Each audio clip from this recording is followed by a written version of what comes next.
Hi, David. How are you?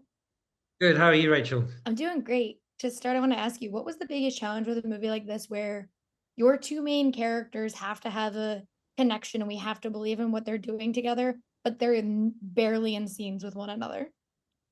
It was a major challenge and one that we were conscious of right from the get-go. I mean, we were able to kind of rehearse together, so we obviously had, they were together. They were able to kind of work on the connection, but the nature of that of the first half of their relationship it is you know intentionally dislocated and either conducted through relay operators or simply conducted through typing, which is pretty extreme.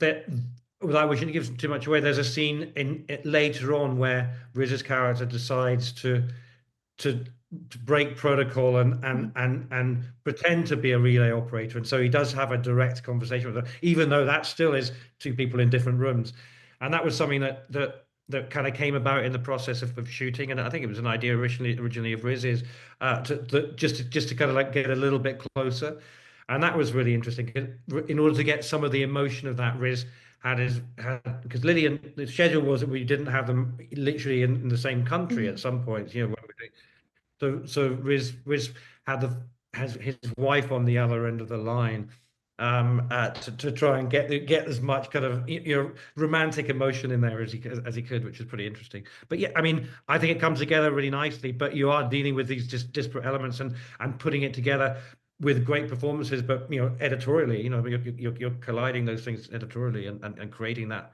space and some of that chemistry through that. Yeah. And I have to say, I was like, one of my favorite movies of all time is Hell or High Water.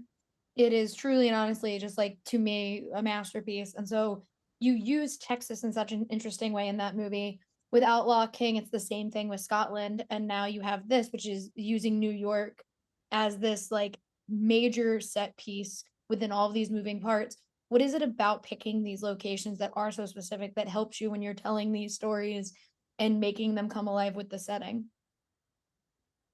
When I'm trying to do a film, I'm always trying to lean as much as I can into the reality of things. It really started. I mean, I've done it all the way, but I mean, that whole Texas thing, which actually we shot in New Mexico, but we went through Texas to try and find. But just trying to kind of catch those flavors and trying to ask all the actors to kind of lean into it. And again, we're doing that in New York was really important. You populating the world of the film with lots of minor characters who also represent that. I mean, I had a double bill of Hell or High Water and Relay 2 nights ago to cinema in LA, and it was fun. People, the characters in Relay, the postal workers and the relay operators, all doing these kind of public service kind of things, Mhm. and they bring the kind of character, that's a big element of Relay, and then all the minor characters in Hell or High Water that just kind of just lift the film in the world in that world, and something I really tune into is trying to make sure the casting of those people is highly tuned to the right thing. Yeah. And for our last question, I want to ask you, there are so many weirdly specific things in this. Like, I'm from Pittsburgh. So when they were in the Pittsburgh airport, I was like, that's not the Pittsburgh airport, but I feel like there is actually a post office there because that's weird that it was labeled as one with a post office. When you start doing those specific things, does that make you excited as a filmmaker to be like, this random thing is gonna like people are gonna clue into that because it's like, well, why is that a thing in this? Well, it's interesting with that. I mean, because I certainly at the time of making it, there was a post office in Pittsburgh. I'm not sure there. It was one of the things I would have loved to have done was to actually go to Pittsburgh, but the nature of the schedule was, we had to fake it in New York, but um, it was just a lovely little detail, that is, that's the whole reason that they've gone all on that crazy journey was because she can do that and she can post those things off, and then he can get an eye on who the people who are following her, and it's a sort of the smarts of it. Felt really cool to me, and that, I mean, that's very much something that sort of belongs to the original script. We didn't really kind of change a lot of the script, kind of evolved along the way, but that was sort of, that whole sequence and that logic of the Pittsburgh being the last one was very much there in the beginning of it. Well, I hope one day you get to go. We have a weird ass like T-Rex in the airport and no one knows why, and a Franco Harris statue. So you'll probably enjoy how weird that airport is. But I love the way. I think it's so much fun and I can't wait for everyone else to get to see it. Oh, fantastic. Well, thank you for liking it. I really Of appreciate it. course. Well, thank you. Have a great day. Hi, Great to speak to you. guys. Hi, Rachel. To start, I wanted to ask you both, as actors, what for you is the biggest trick to doing all of those phone call scenes, especially when the two of you very rarely in this movie actually get to interact in any kind of significant way? Oh my goodness. The trick, I guess, was just an intense preparation in terms of the connection that our characters have and the kind of depth of the story and character, and then just David shoots it in a way that I think it was really his challenge and his trick to kind of involve and keep an audience completely invested in these two characters who don't speak and who are communicating via a phone or via typing, but via this relay service. So, yeah, what did you think, Riz? I think it was definitely a challenge, but it was also a massive gift because, as actors, I really wanted to connect with Lily and do the scenes with her. But that's also true of our characters, right? That's exactly how our characters are feeling. They want to connect directly, but they can't because it wouldn't be safe for the other person. And emotionally, it probably wouldn't even be safe for them. They're both characters who are quite guarded, who have those kind of trust issues, and for very good reasons, right? Because there are people who want to do harm to them. And so I think it's always useful when your frustration as an actor is the same as your frustration as the character. You got to just kind of embrace it.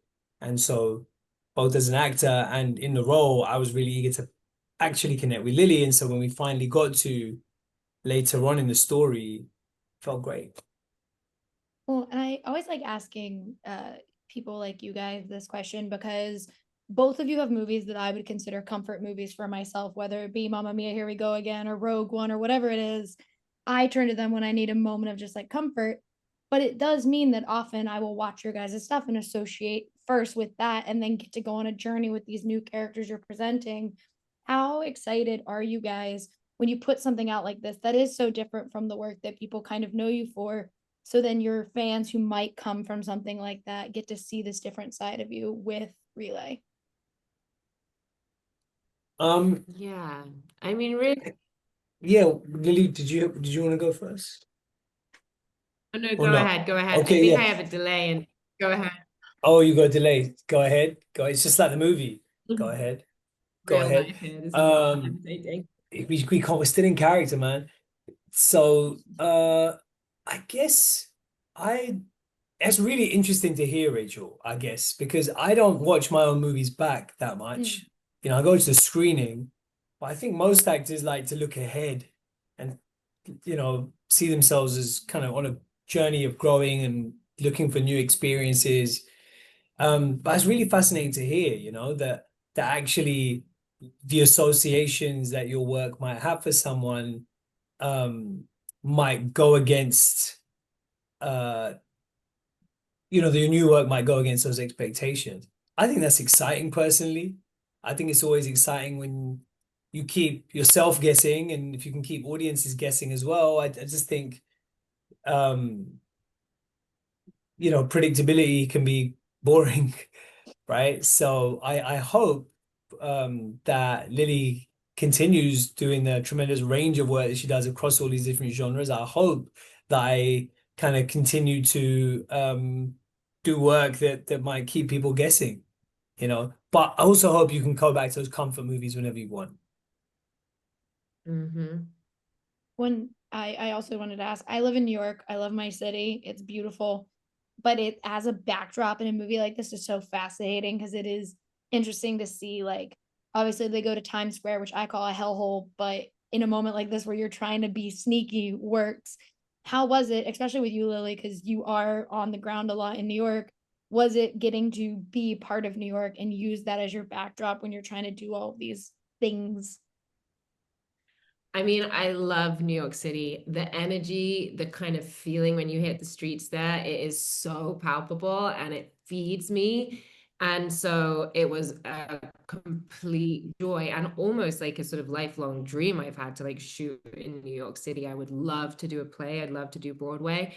But like, yeah, we were shooting on the streets, and who you see, they're real New Yorkers. And I think that brings a real color and a flavor. It feels very authentic, and I think that creates like a body of characters in the film that are really interesting. And it was epic. Grand Central Station, Times Square, like being in Soho, just it was really beautiful. It feels so cinematic and feels very real. And there's a feeling in New York where you are always watched. Like, how private can you be? But also, no one really cares about you. Like, everyone's in their own world and in their own bubble. So it just, there's no way we could. At one point, they were talking about shooting it in Scotland, or, you know, pretending New York. And I think collectively all said this has got to be shot in New York. There's no other way. Well, I loved it. It made me, I was like, hey, look, that's up the street. But thank you guys so much for talking with me today. I obviously love your guys' work, and this movie is so much fun, and I can't wait for everyone else to get to see Relay. Thanks so much, Thanks, Rachel. Rachel.